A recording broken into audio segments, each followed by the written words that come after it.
2019-4015. Saya merupakan salah satu mahasiswi di Universitas Islam Negeri Kiai Haji Ahmad Siddiq Jember, Fakultas Usuluddin Adab dan Humaniora, program studi Sejarah Peradaban Islam. Kali ini saya akan sedikit menjelaskan tentang Museum Pusat Informasi Megalitikum yang ada di Bondowoso. Mau tahu keseruannya? Yuk ikut! Saya melakukan perjalanan ke Museum Pusat Informasi Megalitikum Bondowoso pada hari Minggu 19 Desember 2021. Jika perjalanan dilakukan dari Universitas Islam Negeri Kiai Haji Ahmad Siddiq Jember, maka waktu yang dibutuhkan kurang lebih 1 jam dengan jarak 31 km. Sedangkan jika perjalanan dilakukan dari alun-alun Bondowoso, maka waktu yang dibutuhkan kurang lebih 20 menit dengan jarak 11 km.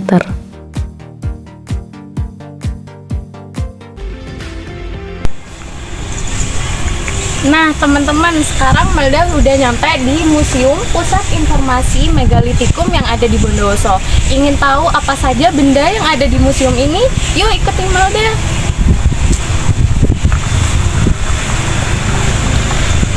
Untuk masuk ke Museum Pusat Informasi Megalitikum Bondowoso, tidak perlu mengeluarkan biaya, hanya perlu mengisi data diri pada buku tamu yang telah disediakan. Kapan Museum Pusat Informasi Megalitikum Bondowoso diresmikan? 2017. Diresmikannya 2017. Apa saja tujuan didirikannya Museum Pusat Informasi Megalitikum Bondowoso? Itu kan tujuan dari pemilikan untuk memudahkan untuk menemui benda-benda itu kan. Nah, untuk biar kayak anak-anak SD, terus kan biasanya kan ini kan tujuannya untuk edukasi. Nah, biasanya itu kan benda-benda cagar budaya itu kan ada di hutan, ada yang di lahan warga, ada yang di sawah-sawah. Yang untuk kesana itu dia itu harus menjangkau prosesnya lebih lama untuk kesana gitu. Jadi untuk memudahkan kita benda-benda yang kiranya itu kemungkinan kayak rusak atau hancur atau hilang itu dipindahkan ke sini gitu, untuk sampel gitu. Apa saja perawatan yang dilakukan oleh pihak Museum Pusat Informasi Megalitikum Bondowoso agar benda-benda yang ada di dalamnya tetap lestari? Dilema juga perawatan itu, contohnya kan batu karang itu kan batu breksi. Ketika batu breksi itu disentuh aja itu kadang itu ada yang runtuh, rontok gitu. Nah kalau nggak dibersihkan itu ada lumut. Kalau lumut itu juga mengganggukan. Jadinya kita ya dilema juga, jadi kita kayak dibersihkan lumutnya tapi ada bagian-bagian tertentu yang biasanya rontok gitu. Nah, jadi kita juga siasati juga, contohnya kayak kita membeli ini kayak ini gitu. Nah itu buat dia nyemprot itu anti rumput di batu-batu itu, batu-batu kembang itu.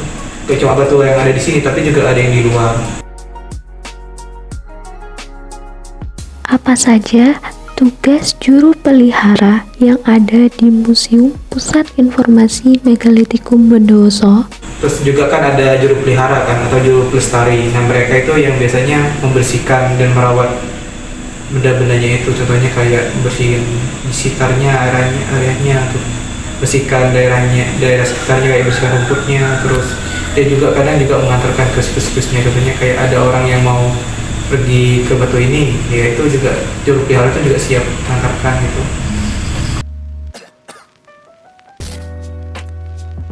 Apakah pada saat pandemi ada pengunjung yang datang ke Museum Pusat Informasi Megalitikum Bondowoso? Untuk tahun lalu itu kayak 2020 terus sampai 2021 tuh nggak ada, maksudnya nggak ada tuh biasanya kan pengunjungannya dari sekolah-sekolah.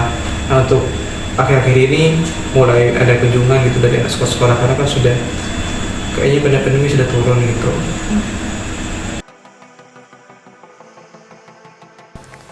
Berapa banyak benda cagar budaya yang ditemukan di Bondowoso?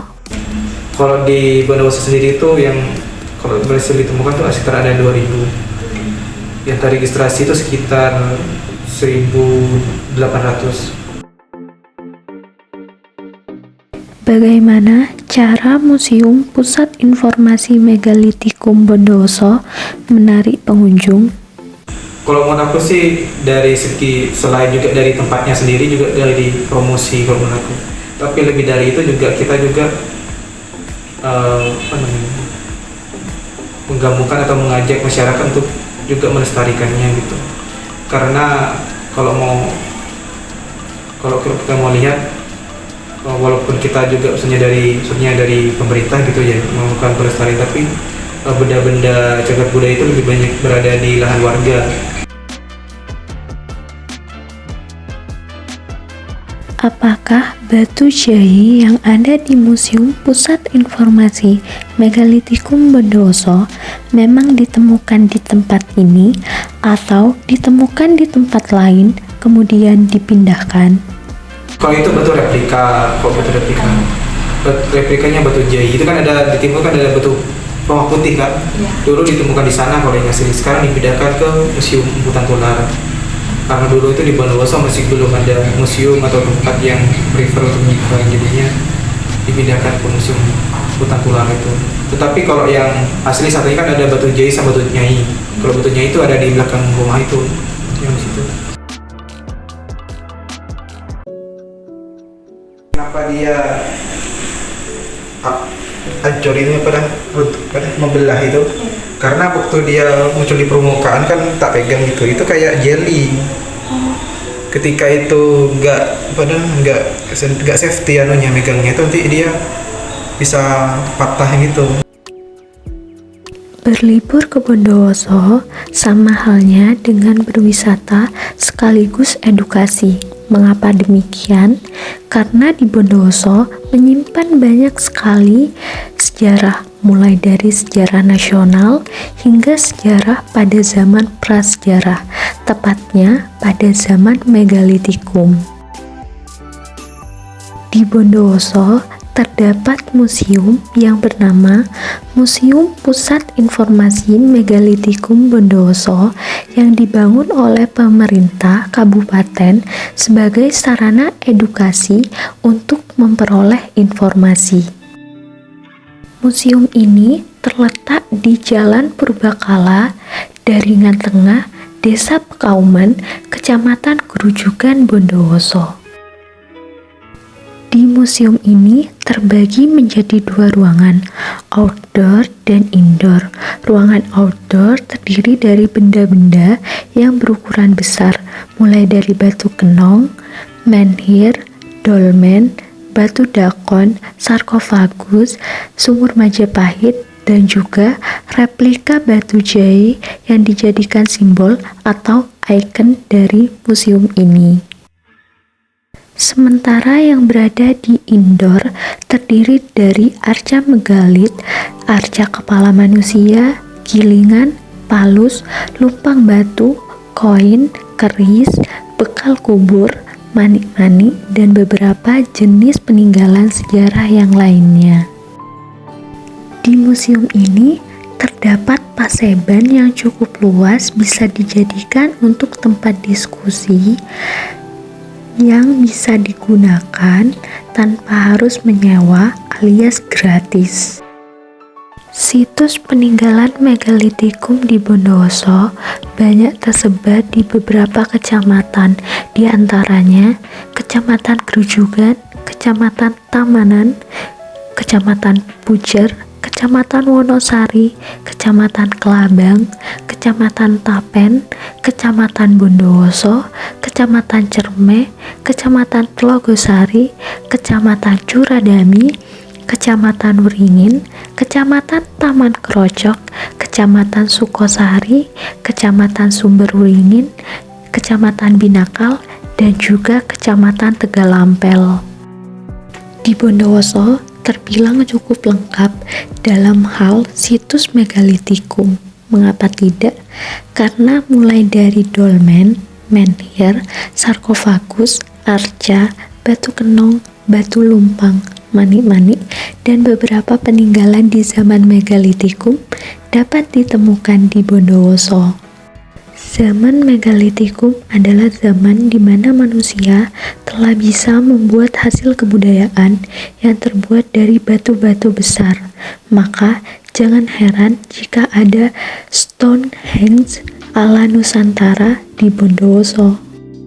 Meski tidak hanya di Bondowoso saja yang menyimpan peninggalan megalitikum, namun Bondowoso merupakan kota dengan peninggalan situs megalitik terbanyak dan pasti menarik untuk dikunjungi maupun ditelusuri. Dengan adanya Museum Pusat Informasi Megalitikum Bondowoso, dapat mempermudah siapapun yang ingin menggali informasi prasejarah khususnya di zaman megalitikum, karena mempelajari sejarah di buku saja tidak cukup, bukan? Di Bondowoso terdapat banyak sekali situs-situs bersejarah yang terdapat di dalamnya. Namun, untuk mengunjungi lokasi situs tersebut dibutuhkan keyakinan diri, stamina yang cukup, serta waktu yang luang, karena terkadang akses untuk menuju situs bersejarah itu tidaklah mudah. Nah, maka dari itu, jika Anda tidak sempat untuk mengunjungi berbagai situs bersejarah yang tersebar luas di Bondowoso, maka mengunjungi Museum Pusat Informasi Megalitikum Bondowoso dapat menjadi solusi yang sangat tepat untuk kita. Mengapa? Karena museum ini menyimpan informasi dan juga terdapat benda-benda sejarah mengenai megalitikum. Tunggu apa lagi? Yuk liburan ke Museum Pusat Informasi Megalitikum Bondowoso. Itu tadi sedikit gambaran mengenai benda apa saja yang ada di Museum Pusat Informasi Megalitikum yang ada di Bondowoso. Sekian dari saya, kurang lebihnya mohon maaf. Assalamualaikum warahmatullahi wabarakatuh. Bye.